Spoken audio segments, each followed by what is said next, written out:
चलो तो स्टार्ट करें। देखो, जो भी बच्चे CGL की प्रिपरेशन कर रहे हैं CHSL के लिए, ठीक है, तो उनके लिए जितने भी हम लोग क्वेश्चन डिस्कस कर रहे हैं वो बहुत ज़्यादा ही इम्पोर्टेंट हैं और उन्हें बहुत हेल्प मिलेगी एग्ज़ाम में, ठीक है। क्योंकि SSC के जितने भी एग्जाम्स होते हैं या तो वो सेम कॉन्सेप्ट जो प्रीवियस ईयर के क्वेश्चंस होते हैं उन्हीं से हमें पता चलता है कि किस बेसिस पे वो क्वेश्चन पूछने वाले हैं, ठीक है। कई बार क्या होता है, मैक्सिमम टाइम बहुत सारे question as it is repeat हो जाते हैं। जो क्वेश्चन प्रीवियस ईयर में पूछे गए हैं वही क्वेश्चन हमारे एज इट इज़ रिपीट हो जाते हैं। तो ज़्यादा से ज़्यादा कोशिश करो प्रीवियस ईयर क्वेश्चन सॉल्व करने की, चाहे फिर वो मैथमेटिक्स हो, GS का पोर्शन हो, रीजनिंग का हो, इंग्लिश का हो, ठीक है। 30 क्वेश्चन हम लोग ऑलरेडी डिस्कस कर चुके थे। 31 क्वेश्चन यहाँ पे हम लोगों ने छोड़ दिया है, वो आगे डिस्कस करेंगे अभी, मतलब इसी के बाद, क्योंकि उसमें कुछ एक चीज़ें हैं जो समझाने के लिए है। 32 क्वेश्चन क्या है, I know a doctor you are referring to. I know a doctor you are referring to. इसको फाइंड करने की कोशिश करो, इसमें क्या एरर है।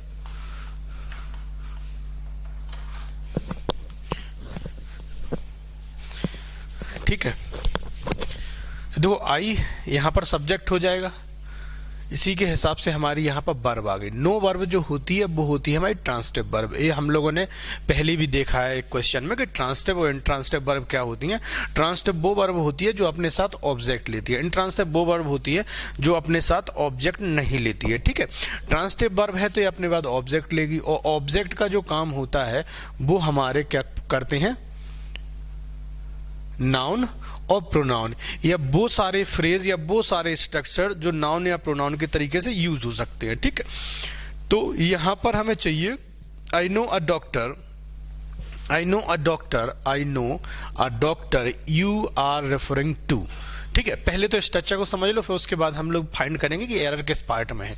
एरर आप लोगों को समझ में आ गई होगी, बहुत बेसिक सी एरर है। उसके बावजूद भी देखो, जिन क्वेश्चंस को इंग्लिश में होता क्या है लैंग्वेज में, जैसे क्वेश्चंस हम लोग पढ़ते रहते हैं या बोलचाल में या न्यूज़पेपर में या इंग्लिश मूवीज में, तो हमें उसी तरीके से चीज़ें याद हो जाती हैं। जैसे एक क्वेश्चन और है, अभी आगे आएगा वो, ठीक है, इट इज़ आई और इट इज़ मी, तो हम लोग हमेशा पढ़ लेते हैं it's me, it's me, it's me, ठीक है, इसलिए वो हमें याद हो जाता है it me, it is me, जबकि वो स्ट्रक्चर हमारा गलत हो जाता है।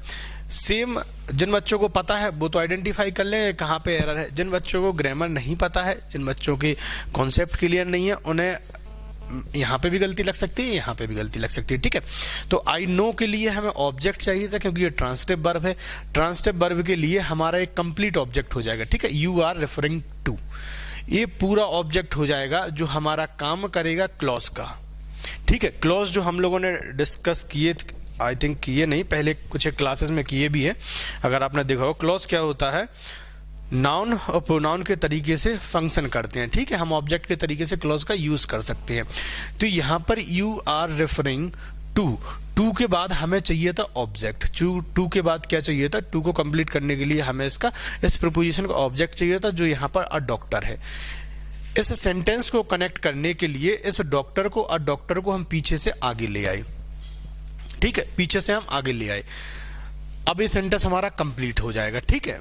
ए जो डॉक्टर है वो प्रीपोजिशन का ऑब्जेक्ट है इस वाले का, ठीक है। इसलिए कई बच्चों को यहाँ पे भी एरर लग रही थी कि टू क्यों आया, टू पे सेंटेंस क्यों खत्म हो गया।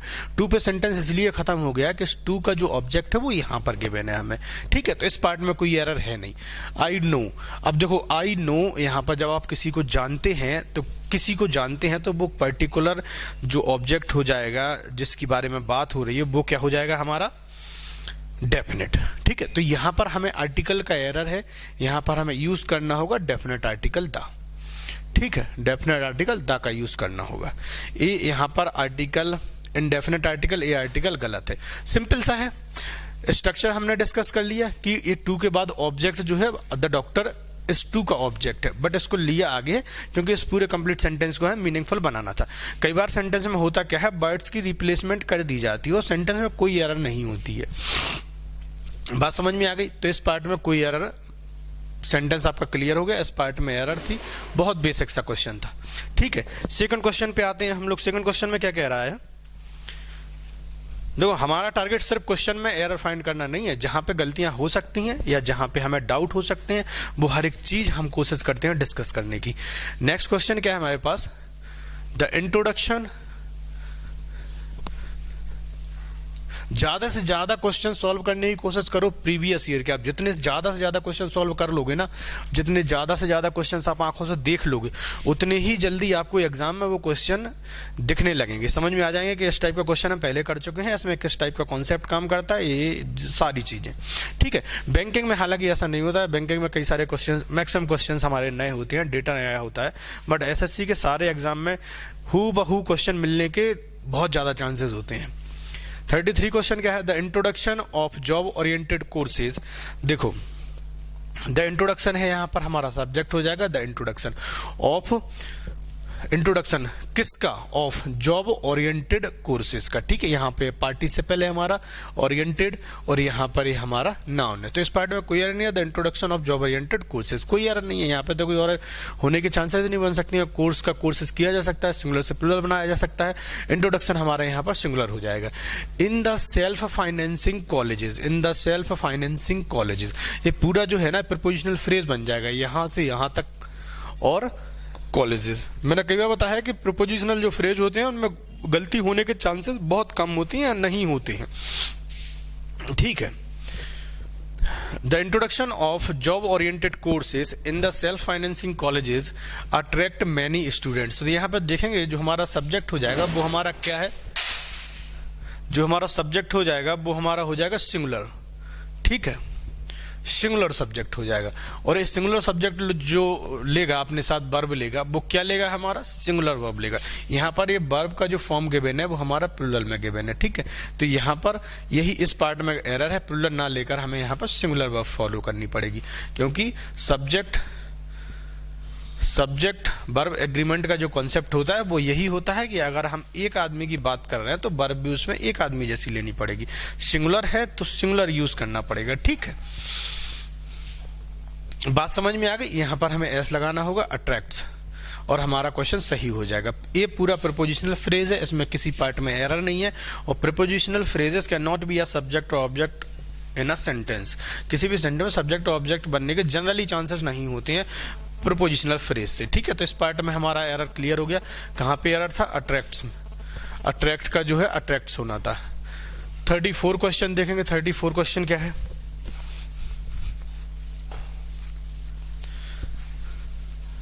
क्वेश्चन है इट इज बेटर। ठीक है, देखो जब भी कभी हम एडजेक्टिव्स का यूज करते हैं तो अपने बाद कुछ एक प्रीपोजिशन लेते हैं। ठीक है, या फिर जब वर्ब का यूज करते हैं तो हम इन्फिनेटिव वर्ब का कॉम्बिनेशन लेते हैं। ठीक है, it is better, what is better, to keep one's head, to keep, ये हमारा है इन्फिनेटिव। ठीक है, इन्फिनेटिव, ठीक है, it is better to keep one's head in the face of danger. यहां पे कोई एरर नहीं है, इट इज बेटर, इस पार्ट में कोई एरर नहीं है। To keep, to keep, one का जब हम यूज करते हैं, वन का यूज, तो ये जनरली हमारा यूज होता है किसी भी पर्सन के लिए, इंडिविजुअल पर्सन के लिए। ठीक है, कोई स्पेसिफिक नहीं होता है कि किस पर्सन के लिए। वन का जब हम यूज करते हैं तो हमारा जनरली इंडिविजुअल पर्सन के लिए होता है, वो किसी पे भी अप्लाई करता है। ठीक है, तो वन यहाँ पर आ जाएगा। वंस ए पजेसिव केस है, वंस का, वंस हेड। ठीक है, वंस का ये पजेशन है, तो यहाँ पे कोई एरर नहीं है। इन the face of, keep one's head in the face of danger than losing one's courage। ठीक है, सिंपल सा स्ट्रक्चर होता है। देखो जब हम देन के साथ सेंटेंस में कंपेयर कराते हैं, जब हमने कितनी बार, ये भी कई बार डिस्कस किया है कि जब हम कंपेयर कराते हैं तो सेम डिग्री ऑफ स्ट्रक्चर का, सेम क्वालिटी का, सेम चीजों का हम कंपेयर कराते हैं। अच्छा, सेम बेटेस का कंपेयर कराते हैं, सेम टाइप के लोगों के बीच में हम लोग कंपैरिजन कराते हैं, एक छोटा एक बड़ा नहीं होना चाहिए। ठीक है, तो यहां तक दिख रहा ना, आई होप कि दिख रहा होगा। ठीक है, तो क्या हो जाएगा, तो देखो यहां पर हमने इन्फिनेटिव फॉलो किया है, तो इसका कंपैरिजन जो हम कराएंगे सेम स्ट्रक्चर के साथ कराएंगे, और यहां पर हम लोगों ने क्या यूज कर दिया है, जीरंड। ठीक है, तो यहां पर टू लॉस हमारा सही हो जाएगा और हमारे सेंटेंस में सही हो जाएगा स्ट्रक्चर, ठीक है। तो हमें एक बात याद रखनी है, जब भी हम कंपैरिजन कराते हैं ग्रामर में, किसी भी चीज का कंपैरिजन कराते हैं तो सेम पार्ट्स का हमें कंपैरिजन कराना है। नाउन का कंपैरिजन कराएंगे तो नाउन के साथ कराएंगे, जीरंड का कंपैरिजन कराएंगे तो जीरंड के साथ कराएंगे, इन्फिनेटिव का कराएंगे तो इन्फिनेटिव के साथ कराएंगे। सेम स्ट्रक्चर का कंपैरिजन हम सेम स्ट्रक्चर से कराते हैं, ठीक है। तो यहाँ पर हमारा टू है, कीप है, तो यहाँ पर टू लॉस हमें करना होगा और सेंटेंस हमारा सही हो जाएगा। 35 क्वेश्चन देखेंगे। बकाया और किसी पार्ट में आपको एरर नहीं लग सकती है, लगती है तो कमेंट करके आप बताएंगे, ठीक है।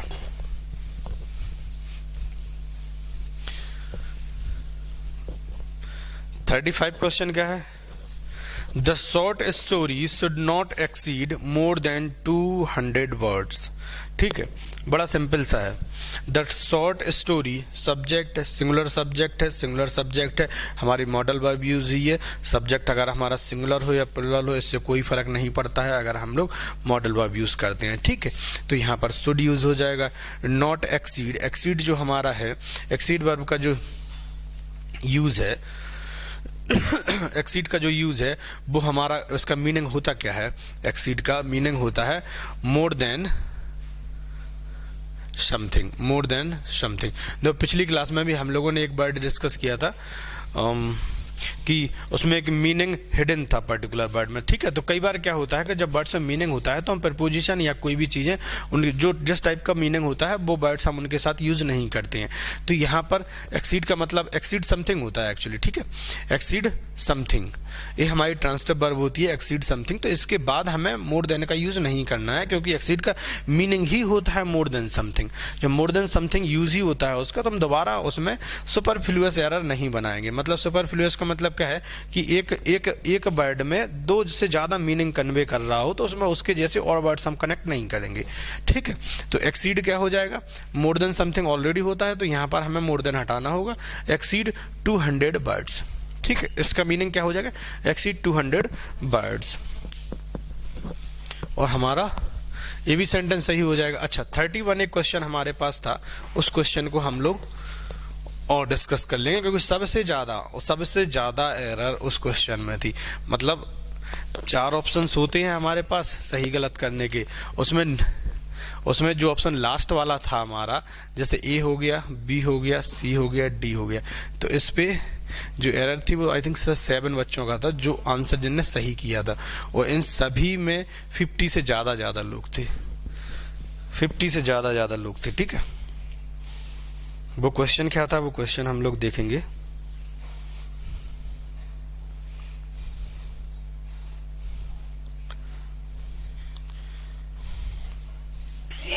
अच्छा, होता क्या है कि जिस टाइप के हम लोग स्ट्रक्चर देखते नहीं है ना, वहां पे हम लोगों से ज्यादा गलतियां होने के चांसेस बन जाते हैं। इंग्लिश में लोगों के साथ यही है कि हम लोग जिस टाइप के क्वेश्चंस डेली देखते रहते हैं ना चीजें, उसी टाइप के हम लोग अपने दिमाग में फिगर बना लेते हैं कि भाई इसी तरीके का हमारा यूज होना है। जैसे कि इट्स मी के साथ भी सेम एरर था, ज्यादा से ज्यादा बच्चों ने वो क्वेश्चन गलत किया था, ठीक है। 31 में क्या हो जाएगा? One of the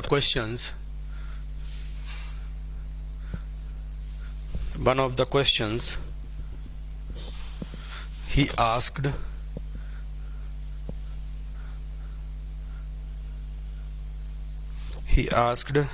me was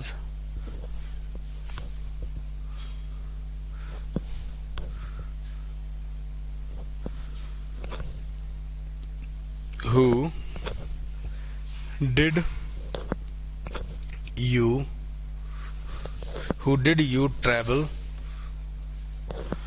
you travel with, ठीक है। ये हो जाएगा हमारा थर्ड पार्ट, ठीक है। इसके बाद है नो एरर। तो देखो इसमें गलतियां क्यों लग रही थी आप लोगों को, ठीक है, वो डिस्कस करेंगे। देखो पहला सेम है, वही हमारा वन ऑफ द क्वेश्चंस, हमारा वन जो हो जाएगा वो सब्जेक्ट हो जाएगा, वन क्या हो जाएगा? सब्जेक्ट हो जाएगा, ये हमारा प्रपोजिशनल फ्रेज हो जाएगा। और जब भी कभी हम आगे वर्ब फॉलो करते हैं प्रपोजिशनल फ्रेज के साथ, तो हम सब्जेक्ट के अकॉर्डिंग करते हैं। अगर सब्जेक्ट हमारा सिंगुलर है तो हम आगे सिंगुलर ही वर्ब फॉलो करेंगे, और सब्जेक्ट अगर हमारा प्लुरल है तो हम लोग प्लूरल ही फॉलो करेंगे, ठीक है। वन ऑफ द क्वेश्चंस, अच्छा इस क्वेश्चन का डिस्क्रिप्शन हमें यहाँ के बने, ही asked me, one of the questions he asked मी, ठीक है। इस बन के लिए हमारा जो वर्ब हो जाएगा वो कहाँ पर गिवन है, वाज, सिंगुलर सब्जेक्ट है, सिंगुलर वर्ब आ गई, कोई दिक्कत नहीं है, ठीक है। अब इसका लिखना है हमें कॉम्प्लीमेंट या इसका लिखना है हमें ऑब्जेक्ट। तो हम लोगों ने पहले डिस्कस किया है कि जब भी कभी हम ऑब्जेक्ट लिखते हैं तो नाउन या प्रोनाउन या वो सारे स्ट्रक्चर जो नाउन या प्रोनाउन के तरीके से फंक्शन करते हैं, ठीक है।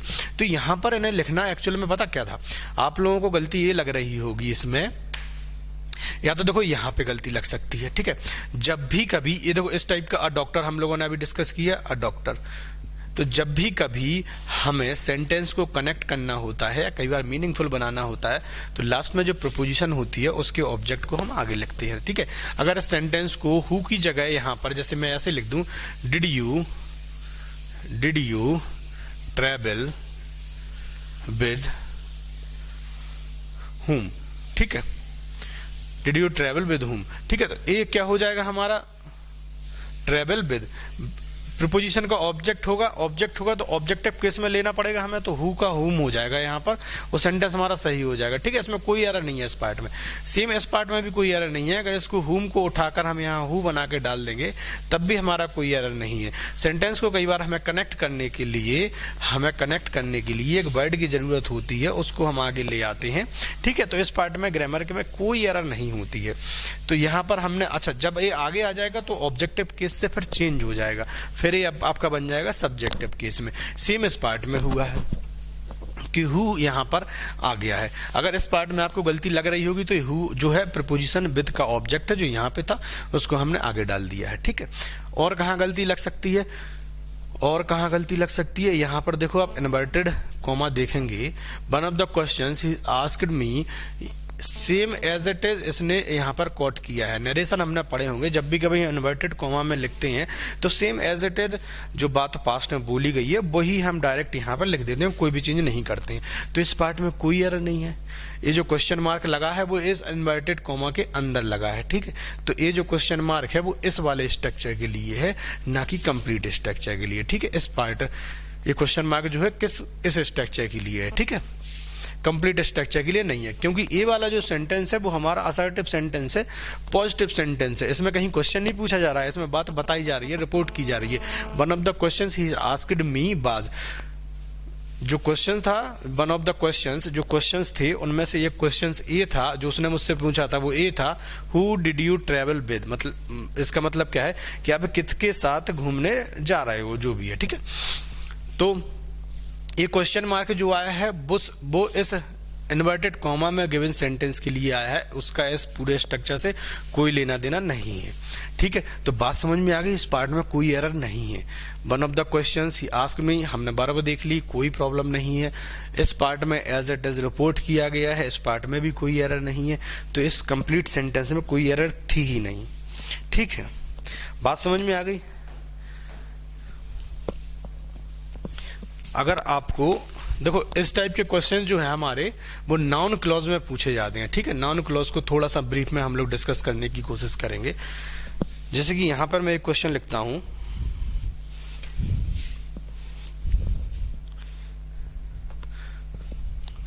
नाउन क्लॉज, ठीक है।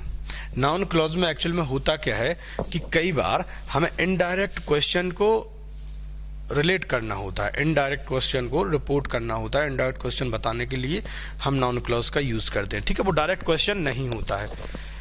जैसे कि मैं एक सेंटेंस यहां पर लिखूंगा, about what is she thinking, ठीक है। अब इस क्वेश्चन का मीनिंग देखेंगे ना, तो इस क्वेश्चन का मीनिंग पता क्या होगा, is she thinking about what, is she thinking about what, वो किस चीज के बारे में, ये जो है ना ये हमारा ऑब्जेक्ट के तरीके से काम करेगा, रिसीवर के तरीके से एक्शन को रिसीव कर रहा है, वो किसके बारे में सोच रही है, ठीक है। तो इसको हमने आगे डाल दिया, कोई एरर नहीं है, ठीक है। इस तरीके के स्ट्रक्चर आपको दिमाग में रखने होंगे। इसको देखो इस तरीके से लिखा जा सकता है, is she thinking about what, ठीक है, और ये भी सही हो जाएगा। समझ में आ रहा? तो आपको थोड़ा सा ब्रीफ में इनको मतलब स्ट्रक्चर को आप समझने की कोशिश करो कि इन स्ट्रक्चर्स में कोई एरर होती नहीं है। सेम एक स्टोरी और हम लोगों ने डाली थी, जैसे कि यहाँ पे एक सेंटेंस और लेते हैं, I don't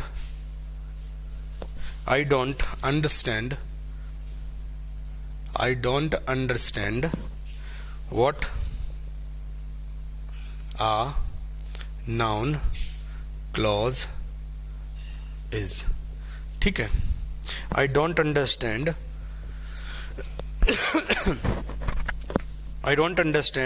what a noun clause is, ठीक है।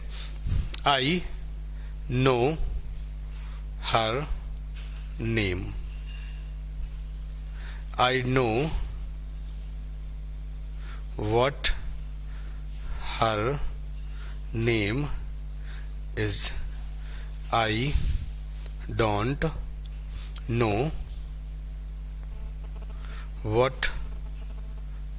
know what her name is। Writing आपको समझ में आ रही होगी, ठीक है। देखो पहले क्वेश्चन में नाउन क्लॉज क्या है, आई डोंट अंडरस्टैंड, ठीक है। ये हमारी ट्रांसटिव वर्ब हो जाएगी, इसके लिए हमें ऑब्जेक्ट की जरूरत होगी। ट्रांसटिव वर्ब है, इसके लिए हमें क्या, किस चीज की जरूरत होगी, ऑब्जेक्ट की जरूरत होगी। ऑब्जेक्ट हमारे बहुत सारे स्ट्रक्चर होते हैं जो नाउन या प्रोनाउन के तरीके से काम करें, या नाउन या प्रोनाउन नहीं हो, ठीक है। तो इस स्ट्रक्चर में देखेंगे आप, यहाँ पे डायरेक्ट फुल स्टॉप लगा है, यहाँ पर फुल स्टॉप लगा है, कोई भी इसमें कोई भी हमारा क्या नहीं है, फुल स्टॉप लगा है, यहाँ पर कोई भी हमारा क्वेश्चन मार्क नहीं है। I don't understand what a noun clause is, ठीक है। इस स्ट्रक्चर में देखेंगे व्हाट जो हमारा लिखा है आगे लिखा है, अ नाउन क्लॉज यहाँ पर सब्जेक्ट हो जाएगा, सब्जेक्ट, और ये हो जाएगा हमारा वर्ब, ठीक है, वर्ब हो जाएगा। जबकि हमारा इंटेरोगेटिव क्वेश्चंस में क्या होता है, वर्ब हमारी पहले होती है, सब्जेक्ट पहले होता है। अगर क्वेश्चन वर्ड ऐड हो तो क्वेश्चन वर्ड हमारा उससे आगे आ जाता है, ठीक है, ये वाला स्ट्रक्चर, और लास्ट में हमारा क्वेश्चन मार्क होता है। जबकि इसमें ऐसा नहीं है, इसमें क्वेश्चन वर्ड आगे है बट इसमें वर्ब पहले नहीं है, इसमें सब्जेक्ट पहले है, ठीक है। इसका मतलब ये है कि ये हमारा नाउन क्लॉज है। नाउन क्लॉज का जब हम यूज करते हैं, जब हम नाउन क्लॉज और डायरेक्टली डिस्कस करेंगे डिटेल में, तो और आपको बातें क्लियर हो जाएंगी। नाउन क्लॉज का बेसिक सी चीज हम आप समझने की कोशिश करेंगे। कई बार हमें डायरेक्ट क्वेश्चन ना पूछकर इनडायरेक्ट क्वेश्चन की बात करनी होती है, ठीक है। आई डोंट अंडरस्टैंड, ये इनडायरेक्ट क्वेश्चन ही तो है, डायरेक्ट क्वेश्चन कहाँ है इसमें, डायरेक्ट, अच्छा। अब एग्जाम में हमारे पूछा जाता है, ठीक है। कई बार होता क्या है कि हमें मीनिंग पता नहीं होती है कि ऐसी चीजें क्यों हो रही हैं। जैसे क्वेश्चन टैग का एक पार्ट है, क्वेश्चन टैग का यूज कब करते हैं, जब कभी आप इंग्लिश मूवी देखो, हॉलीवुड मूवी देखो, तो आपको समझ में आ जाएगा क्वेश्चन टैग का हम यूज कब करते हैं, ठीक है। जब बात को कंफर्म करने के लिए, किसी ने एक बात बोली, उस बात को कंफर्म करने के लिए हम क्वेश्चन टैग का यूज करते हैं। बट ग्रामर में हमारे एग्जाम में तो ये पूछा जाने वाला है नहीं कि हम क्वेश्चन टैग का यूज किस लिए करते हैं, हमें तो यूजेस आएगा और उसको सही गलत हमें करना होता है, ठीक है। सेम हमारा नाउन क्लॉज के साथ है। नाउन क्लॉज एक्चुअल में हमें यूज किया जाता है जब हम पोलाइटली अपनी बात को पूछने की कोशिश करते हैं और वो ज्यादा हार्श या ऑकवर्ड ना लगे, डायरेक्टली क्वेश्चन ना करके इनडायरेक्टली तरीके से पूछा जाता है, ठीक है। I don't know what her name is, I don't understand what a noun. अच्छा, मैं कल ही एक परसों की मूवी देख रहा था, उसमें नाउन क्लॉज का बहुत ज्यादा यूज है, बहुत ज्यादा यूज है। The man who know infinity, Ramanujan के ऊपर बेस्ड मूवी है, ठीक है। तो बहुत अच्छे अच्छे स्ट्रक्चर उस मूवी में दिखाए गए हैं, बहुत अच्छे अच्छे स्ट्रक्चर यूज किए गए हैं उस मूवी में, ठीक है। तो बेसिकली नाउन क्लॉज का यूज होता है इस तरीके से। उसका सेंटेंस हमें एक बात याद रखनी है कि उसका जो स्ट्रक्चर होता है वो असर्टिव तरीके से होता है, इंटेरोगेटिव तरीके से नहीं होता है। जैसे कि यहाँ पर भी हमारा क्वेश्चन है, I no her name, I know her name, I know. अब देखो इस आई नो हर नेम को इसने रिप्लेस कर दिया है नाउन वाले स्ट्रक्चर से, नाउन क्लॉज के स्ट्रक्चर से। I know what her name is, ठीक है, I know what her name is. और इसका देखो व्हाट जो डब्ल्यू क्वेश्चन वर्ड है वो आगे आ जाएगा, यहाँ पर हमारा ये सब्जेक्ट हो जाएगा, ये हमारी वर्ब हो जाएगी। सेम सेंटेंस को हम इस तरीके से भी लिख सकते हैं, what her name is I don't know, ठीक है। आई नो, ठीक है। अब आप पूछोगे कि भाई मतलब कैसे लिख सकते हैं, ठीक है। तो इस तरीके से यूज होते हैं, ये आपको ध्यान में रखना होगा जब भी हम, अच्छा अब ये बोलेगा, क्वेश्चन कहीं पूछा गया तो ये बोलेगा तो है नहीं आपसे कि भाई ये नाउन क्लॉज है, अब इसको सही कर लो। हमें ये चीज़ याद रखनी होगी, याद ध्यान में रखना होगा कि पहली बात तो वो स्ट्रक्चर हमारा असर्टिव फॉर्म में होना चाहिए, मतलब क्वेश्चन फॉर्म नहीं, इंटरोगेशन नहीं होना चाहिए, इंटरोगेटिव नहीं होना चाहिए, ठीक है। उसका जो कॉम्बिनेशन होता है WH फैमिली का वर्ड आगे आ जाएगा, बकाया सब्जेक्ट आएगा, उसके बाद हमारी वर्ब आ जाएगी, ठीक है। ये हमारा स्ट्रक्चर होता है।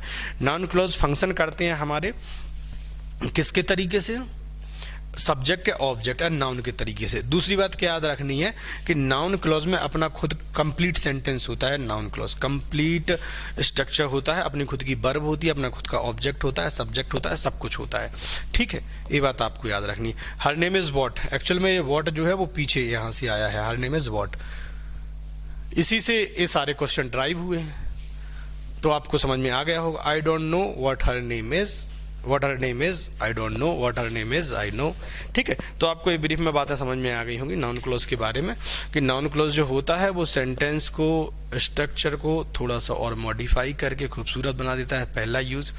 दूसरा यूज इसका असर्टिव फॉर्म में होता है, मतलब इसका स्ट्रक्चर जो होता है वो असर्टिव सेंटेंस के तरीके से होता है। लास्ट में हमें क्वेश्चन मार्क नहीं लगाया गया है, अगर लास्ट में क्वेश्चन मार्क लगाया जा रहा है तो वो क्वेश्चन मार्क किसी भी नाउन क्लॉज की वजह से नहीं, उस सेंटेंस में आगे वाला पार्ट आपका इंटरोगेटिव सेंटेंस में हो सकता है, इसलिए लास्ट में आपका क्वेश्चन मार्क लगा होगा, ठीक है। ये बेसिक सी बातें हैं, बकाया आपको क्लियर हो गया होगा, ठीक है। इसके आगे वाले क्वेश्चंस हम लोग आगे वाली क्लास में देखेंगे, ठीक है। बाय।